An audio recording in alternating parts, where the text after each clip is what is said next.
கிராமப்புற இந்தியாவின் மையப் பகுதியில் அமைந்துள்ள கல்யாண்பூர் கிராமத்தில் ஒரு கவசத்தைப் போல ஒரு அமைதியின்மை மக்கள் மீது குடியேறியது. கிராமத்தின் செழிப்பை உறுதி செய்ய ஒரு தியாகம் அவசியம் என்று ஊர் பெரியவர் தாக்கூர் அறிவித்து 3 நாட்கள் ஆகிவிட்டன. கிராமவாசிகள் அதிர்ச்சியும் ஆத்திரமும் அடைந்தனர். ஆனால் தாக்கூர் உறுதியுடன் இருந்தார். கடவுள்களை சமாதானப்படுத்த இதுவே ஒரே வழி என்று வலியுறுத்தினார். தியாகத்தின் நாள் நெருங்க கிராமவாசிகள் மேலும் மேலும் அவநம்பிக்கை அடைந்தனர். ஆனால் தாக்கூரின் உறுதிப்பாடு வலுப்பெற்றது.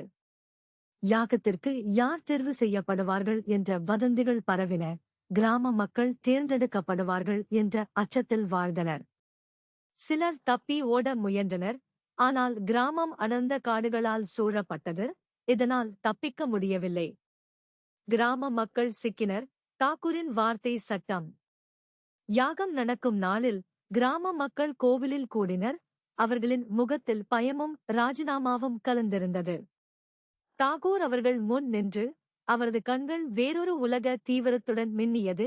மேலும் தியாகம் தனது சொந்த மகள் ரோகிணி என்று அறிவித்தார். கிராமவாசிகள் திகிலடைந்தனர். ஆனால் தாக்கூர் அசையாமல் இருந்தார். தனது மகளின் தியாகம் கிராமத்திற்கு செழிப்பை கொண்டுவரும் என்று உறுதியாக நம்பினார். சடங்கு தொடங்கியதும் ரோகிணி பலிபீடத்திற்கு அழைத்துச் செல்லப்பட்டதை கிராம மக்கள் திகிலுடன் பார்த்தனர். தாக்கூர் கத்தியை உயர்த்தினார். கிராம மக்கள் பார்வையே தாங்க முடியாமல் கண்களை மூடிக்கொண்டனர். ஆனால் கத்தி விழும் நேரத்தில் ஒரு குரல் ஒலித்தது. தாக்கூரே அவரது தடங்களில் நிறுத்தியது. அது ரோகிணி. கிராம மக்கள் நினைத்தது அவள் இல்லை. ஏனென்றால் அவள் அவர்களை நோக்கி திரும்பியதும் அவள் கண்கள் ஒரு அமானுஷ்ய ஒளியால் பிரகாசித்தன. அவள் கிசுகிசுத்தாள். நான் தெய்வம், நான் காத்திருக்கிறேன்.